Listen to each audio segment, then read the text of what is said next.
Happy Friday, everybody. It's Will I Am, the Bowtie Sober Guy, coming at you live tonight, Friday. Excited to be here. I know it's a little different. I've done a few of these on a Friday night, and I was just live with you guys earlier this week. But you know what? With everything going on, I had a thought this morning coming back from an appointment. I thought, you know what? I'm going to get on live tonight. And I think I'm going to get on live again on Sunday as kind of one of my normal times as well. But, I wanted to get on and talk a little bit about awareness since it's a very interesting time when we think about what's going on in our country, in our world, all of that. And hopefully I'm still working on all of my video stuff here. I've got a new camera that I'm trying to figure out how to actually plug that in and do it with my camera rather than my phone. But I've moved my phone closer so I can actually kind of see you guys as you post, whether it's questions or comments, because that's something I was missing before. But so I'm a little bit closer and have you guys closer to me, which I'm excited about. So glad you guys are here. I can't even imagine what some of you are feeling or thinking with what's going on right now. We have a lot of stuff, and I'm not going to be spending really any time talking about COVID-19, coronavirus, whatever you want to talk about. But an interesting fact that I read, this was probably a week and a half ago, before this really got what it is now. It was really kind of funny because I think I may have shared this on another Facebook Live that I did. But there was a research group that did a study, 700 and some people, when the coronavirus first came out and was kind of hitting the world and they did this study, and this research group did this study of 700 and some people, and they asked them about the beer Corona, which is really funny to me. And 38% or 37%, I forget exactly, of the respondents to this study said they would never drink Corona beer again. And Corona and their manufacturer and their distributors were all in uproars, and they were tweeting all about it because people were confusing and thinking that this was a flu bug or some sickness that you got from drinking Corona, which I think is really, really funny. So you want to talk about not being aware of reality, not being aware of truth? That's actually a great example. A third of those people were not aware that coronavirus does not come from Corona beer, which is really, really funny. So awareness, I posted in the title, awareness.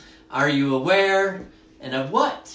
And, self-awareness is a really interesting thing that I think that I've become much more self-aware in this journey that I've been on over the last 2.5, 3 years of my life. And I'm very grateful for that. I'm grateful in the fact that, I recognize things about myself. I recognize feelings that I have. I recognize responses that I make. I recognize how I react in a certain situation. I'm much more aware of that today than I ever was before. And so it's pretty exciting. So I want to talk a little bit about that. I was actually talking with someone today, and then this past weekend when I was at the men's retreat, I had a couple people tell me how much they thought I was self-aware of kind of what was going on in my heart, in my head, all of those things. And not only that, but how it was impacting me. I think that's important when we talk about awareness. And there's a great analogy, a great story, and some of you may have heard it before, that talks about, and I think really signifies how we can get these blinders on when it comes to things in our own lives. And it's a story about a frog. I love frogs. I don't love frogs, but frogs actually have great meaning when you think about it, and they're kind of fun. This is a little frog that someone gave to me not long ago, a little while ago. This is actually a frog that I think comes from Al-Anon. If you don't know what Al-Anon is for people that are affected by people that are alcoholics. And so this was actually something that someone I met at one point gave me because of my struggles with alcohol. But they have a symbol. They have the frog symbol in Al-Anon, and it stands for Forever Rely on God. And so I have my little frog that sits here on my stand-up desk that I have in my studio. And then I've got my little hand cross as well that I keep in here. But it was funny. So this story about the frog actually starts. So if you put a frog in a boiling pot of water, and the water is regular temperature, room temperature, the frog doesn't know any difference, and he stays in that water. If you put a net over it, whatever. But you start to crank up the heat. So you turn the heat up, but it's just incrementally. It just changes and gets a little bit warmer, a little bit warmer, a little bit warmer, a little bit warmer. And over time, the frog doesn't even notice that the temperature is increasing if you increase it at the right rate. And eventually the frog dies. I know it's really sad and the frog dies. But the moral of the story is how many of those things happen in our lives every single day or over the course of time where things heat up slowly and slowly and slowly and slowly. And then all of a sudden, boom, a significant event happens, and all of a sudden now we have to deal with what has been going on for a really, really long time. And so, and in the case of the frog, you heated up the water and he died. And in my case, that could have been my story with alcohol. I wasn't always someone that drank all day, every day. It gradually increased and happened over time. And then there was a series of events and blah, blah, blah, some things that happened that I will share at some point here on a Facebook Live, kind of tell my story and my testimony for you guys. I actually might, maybe I'll do that here soon. I don't know. We'll have to see. I don't have a problem sharing it at all. I actually enjoy sharing it, and if someone gets something out of it, that's great. But kind of moving back to awareness, awareness is one of those things that we don't want to become the frog. We don't want to wear these blinders to where we don't see situations, feelings, circumstances, and how they impact us maybe in a negative way. And to where they become these blinders, or they become such a pattern for our behavior that all of a sudden we don't even recognize that we're doing it anymore. I mean, there are plenty of people that make all the same choices. They maybe have the same disposition in the same circumstances, and they don't even realize that that's going on. Maybe it's the same reaction, and they become habitual. They become something where we don't even see it anymore. Now we just wear these blinders, and this is all we see. We just see this. We don't see the bigger picture. And that's what awareness is. Awareness gives us the ability to be able to see something with a new pair of glasses, a new lens, different light on it, whatever it might be. All of a sudden now we can see it in a very different way. And once we start to see that, then we can start to adjust and readjust and make different choices. But often we get these negative behavior, unhealthy habits, and they become these patterns in our lives that we don't even recognize anymore. We don't even see that we're doing it anymore. So I actually wrote down some notes that I was going to ask you guys to kind of think about over the last 30 days. How many times have maybe you guys done any of these things? How many of you have struggled maybe in a relationship? Not necessarily with your spouse. Maybe it's with your kids. Maybe it's with a friend. Maybe it's with a coworker. Maybe it's with your boss, whatever it might be. How many of you have had struggles with some other relationship in your life over the last 30 days? And has it happened multiple times? Really think about that. Have any of you felt isolated or maybe alone or unheard? Or something that I experienced personally this last weekend at the retreat, and it was something that kind of hit me pretty hard, and I hadn't really felt for a long time, is I didn't feel like I belonged. Now I'm in a group of great Christian men and people around me and supportive and all that, but for some reason there came a point during one of the things in the weekend where I didn't feel like I belonged. But I became very aware of it. It was a very emotional time too, and I'm okay with that because again, I have an awareness of this sense that I had of sadness, of not belonging, of not feeling connected with the group. And I'm not saying that for any other reason except that having this new awareness about myself gives me the ability now to do something about it, to look back and maybe do some really introspective work, and maybe some talking with other people that I know, and some confidence, and with Paula, and really work through some of this to figure out, where did that come from? Because it was a really powerful feeling. That I don't want to just say, no, I don't want, it didn't have any meaning. It had very significant meaning, and I really want to look at that.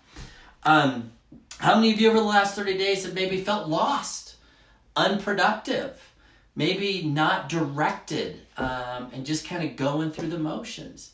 These are all things that we can experience, that when we experience them over and over and over, we react and respond in the same pattern, and we don't get anywhere.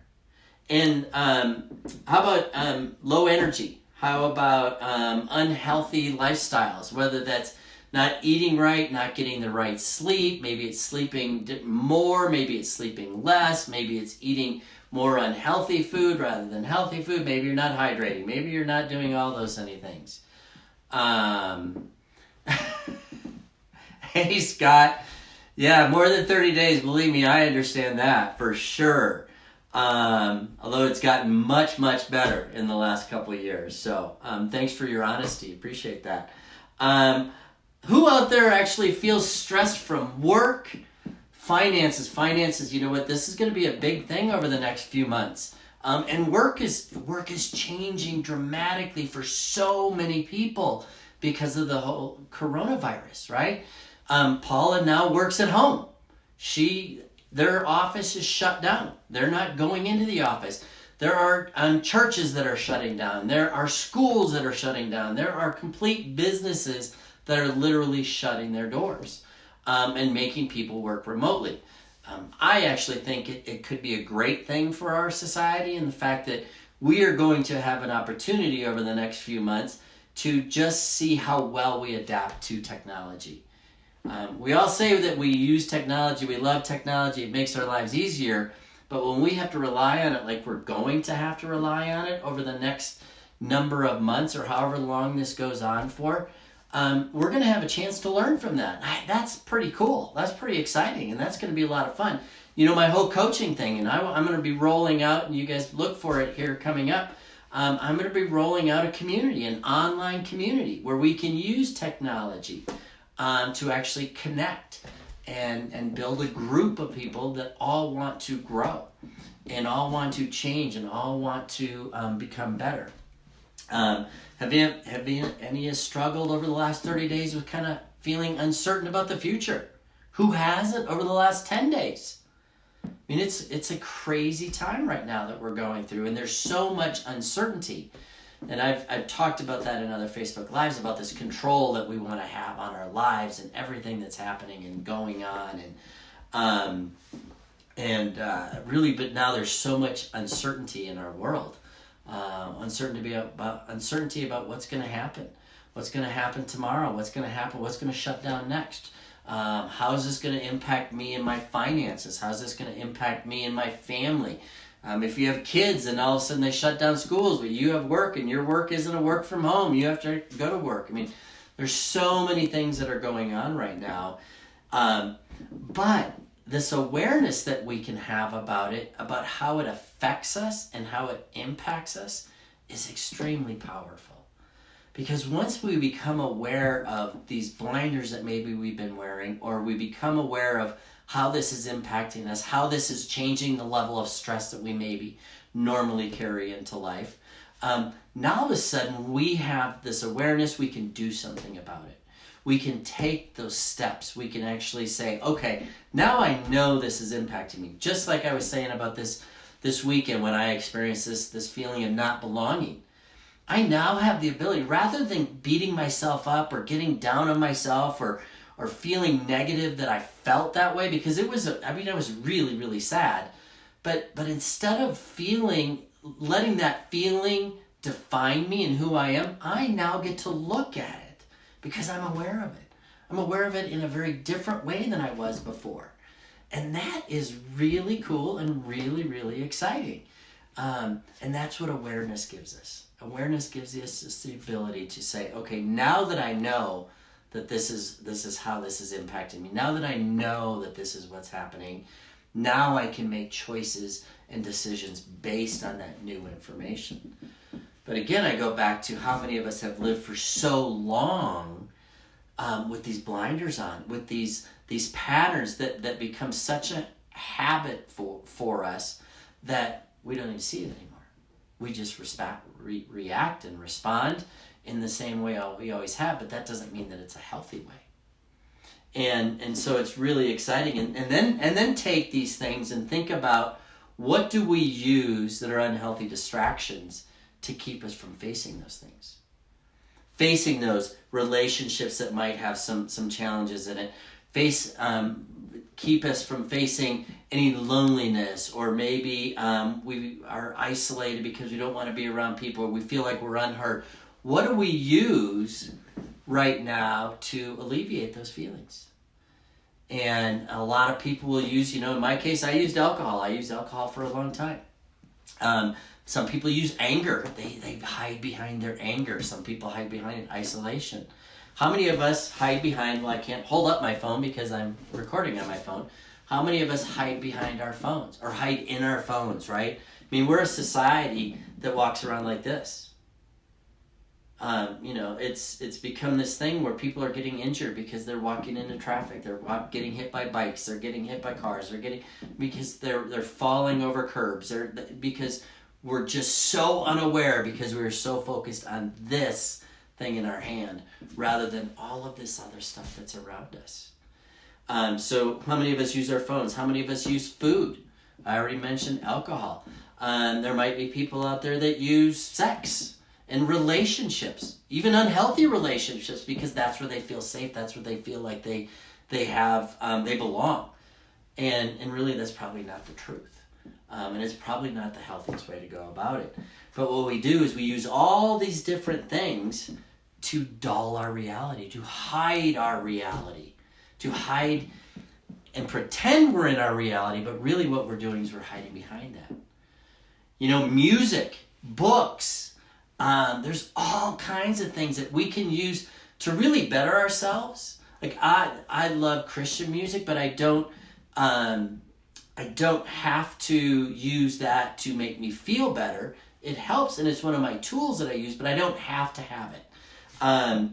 Online gaming, or just PlayStation, Xbox. How many people hide in those fantasy worlds? Right? They now have, all these games out there are about living in a different world. They even call it worlds. You're going to conquer this world, then you're going to conquer this world, and then you're going to conquer this world. Well, do you use those things as a way to escape reality? To some extent, that's not a bad thing. There are good things to escape reality. I got to go to the mountains last week, and that was an escape. My phone didn't work up there. I did not have the ability to make phone calls, check emails, send text messages. I couldn't even check the weather on. I couldn't do those things. It was awesome. So I did get to check out, but I checked out by checking into what was going on in my life. I shared with this client just the other day about the difference between checking in and checking out. He was traveling, and we talked about his plan and what he was going to do when he was traveling. And my advice to him was, listen, you have the ability to either just check out completely out of your responsibilities, out of life, and just be focused on that, or you have the ability to really check in. And especially when you're traveling, you're checking in all the time, right? You're getting to the airport, you're dropping off your car, so you're checking your car in at the parking lot. Then you're getting to the ticket counter, you're checking in at the ticket counter, you're giving your bag. Then you have to go through security, you check in at security, you get on the train or whatever it is that takes you to your gate, you're checking in there. Then you check in at the gate, you check in on the plane, you check in at the hotel, the rental car. You do all this, but how many times do we really, throughout your day, do you check in with yourself? That's what awareness is all about, is stopping and saying, okay, let me check in with what I am feeling, what is going on right now, and really having that check-in. And I love thinking about it that way, because we check in all the time for so many different things, but how many times do we really stop to check in with ourselves? So I challenge you this weekend is do that. Check in. There is so much going on in our world today. so much that is having an impact on our lives in ways that we, a week ago, not even 7 days ago, if someone would have asked you about this, you would have had no idea that this was going to happen. So you take over the next 2 days this weekend and check in. Check in with yourself. Check in with your relationships with those people that are close to you. Check in with them and see how they're doing. Ask them to let you check in with them so that you can share with what's going on with you. And to really take the blinders off. Take them off. It's a big, beautiful world out there, and we are in some scary times right now. Actually, I don't like to use the word scary, personally. I think there's too much fear going on. We are in unknown times. And for some people, that's very scary, and I get that, absolutely. But it's also an opportunity for us to check in to see how it is affecting us. And how are we letting that affect us, and be aware of that. Because with awareness, then all of a sudden we can start making changes and start moving forward. So, that's all I wanted to share with you guys tonight. I was so excited to get on with you. I'm praying for everybody and know that you are in my prayers. The world is in my prayers. There's a lot of crazy stuff going on, and whether or not it has a personal impact on you doesn't matter. It's having a big impact on most of us in one way or another. And so I just take the time over the next couple days and check in with yourself. Check in with yourself and ask how you're doing, how you're dealing with stuff. If you need help, please, please, please, you can feel free to reach out to me. I'd be happy to talk to you about what's going on and listen. And until then, and hopefully I'll be able to get on live again with you guys on Sunday night. But until then, it's Will I Am, the Bowtie Sober Guy. Peace out.